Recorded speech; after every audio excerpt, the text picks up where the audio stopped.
Bom, amigos, hoje eu venho aqui para conversar com vocês sobre uma série documental chamada Um Beijo do Gordo, sobre Jô Soares. Em primeiro lugar, eu quero agradecer a um grande amigo meu, uma das pessoas mais brilhantes que eu tenho no meu círculo social, Bruno Salles, que falou que eu ia gostar muito de assistir essa série da Globoplay. E realmente, mais do que gostar muito, eu fiquei tocado. Fiquei tocado primeiro porque eu cresci com o Jô Soares. Nas manhãs de segunda-feira, era quando meu avô, que morava comigo, me deixava dormir mais tarde para assistir o Vivo Gordo. E depois do Vivo Gordo, que eu tirava os melhores sorrisos meus, depois eu fui descobrindo quem era o Jô Soares, descobri que ele vinha de uma família abastada, que ele estudou na Suíça, tanto que ele viu a primeira Copa do Mundo em 54 e estava morando na Europa. E estudou em colégio de elite, sempre frequentou uma roda alta e tinha personagens também que desmistificavam isso, que ridicularizavam isso, como o Reizinho, por exemplo. E ao mesmo tempo o Jô também conseguia ser popular. Não à toa tinha o Zé da Galera, muitos vão se lembrar que brincava com o Tele Santana, o técnico da seleção, pedindo aquele ou outro jogador.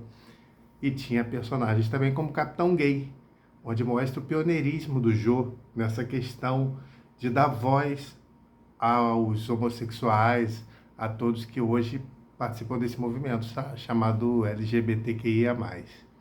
Então, assim, o Jô Soares foi pioneiro em muita coisa.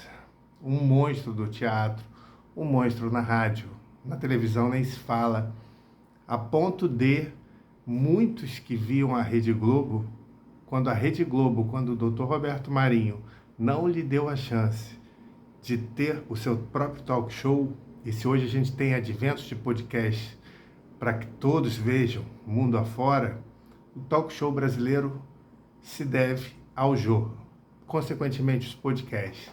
Eu tive um orgulho enorme que eu transformei num quadro que eu jamais pretendo me desfazer. Então eu tenho a minha participação no Jô, eu tenho esse quadro aqui em casa. Ou seja, o Jô Soares está aqui em casa o tempo inteiro. O Jô Soares está na minha vida o tempo inteiro. Eu devo muito do que eu sou, do que eu me tornei, à minha participação em 2006 no programa do Jô.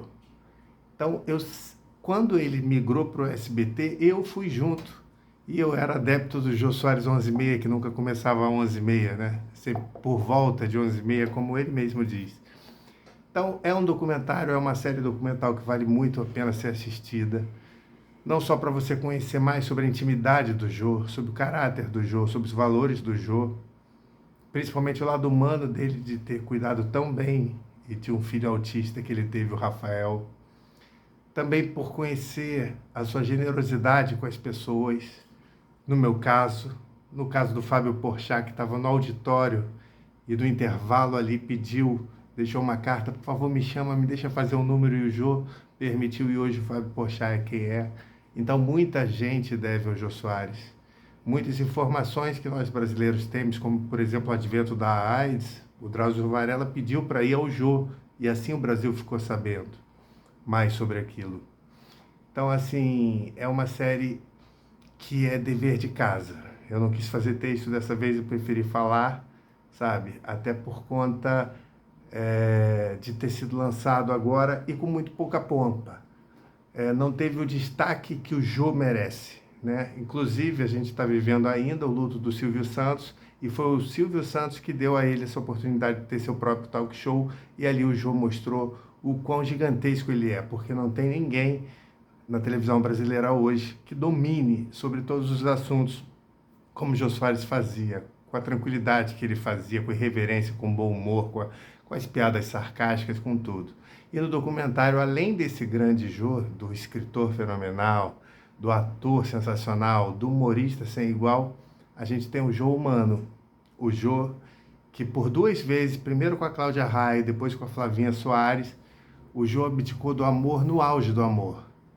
Seja por uma incompatibilidade de idade entre ele e a amada, mas em vez de deixar o amor se degringolar, se deteriorar, ele preferiu manter-se amando, porque o Jô era puro amor com as pessoas. Você vai ver em depoimentos da governanta, do motorista, tudo isso, quem era o Jô Soares. Então, um beijo do gordo. Essa série precisa ser vista e dessa vez é assim que eu venho falar com todos vocês. Um abraço.